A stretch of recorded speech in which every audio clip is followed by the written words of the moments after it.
Bienvenue à tous aux informations en visite pour apprécier la situation sécuritaire, politique, économique et sociale au Mali. Leonardo Santos Simao, secrétaire général adjoint des Nations Unies, a été reçu en audience plus tôt par le président du Conseil national de transition ce mardi 21 mai 2024. Il a rassuré le colonel Maliki Diao de la disponibilité des Nations Unies de travailler avec le Mali. Écoutons M. Simao au micro de Zakaria Omar Keïta à sa sortie d'audience.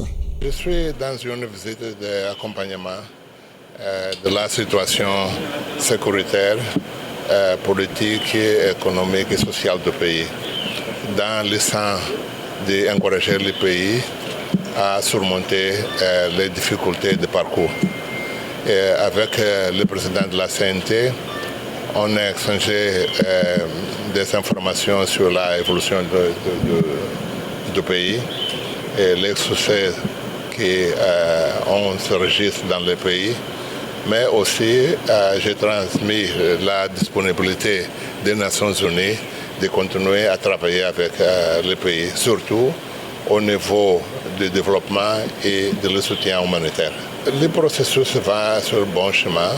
Et on a eu le dialogue intermalien et avec des recommandations.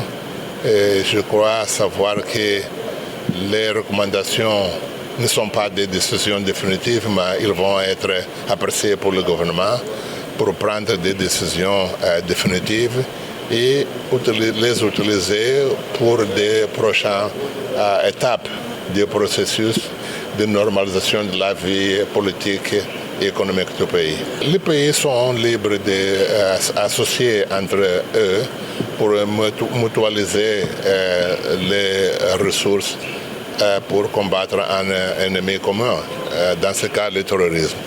Donc c'est leur droit de le faire. Les Nations Unies soutiennent tous les efforts de combattre le terrorisme. Ce que nous sommes en train de faire, c'est de mobiliser les pays pour travailler ensemble, parce que le phénomène du terrorisme, c'est très complexe. Même les trois pays travaillent ensemble dans une région précise, mais le terrorisme dans l'Afrique, dans le Sahel et même dans l'Afrique de l'Ouest va au-delà de ça.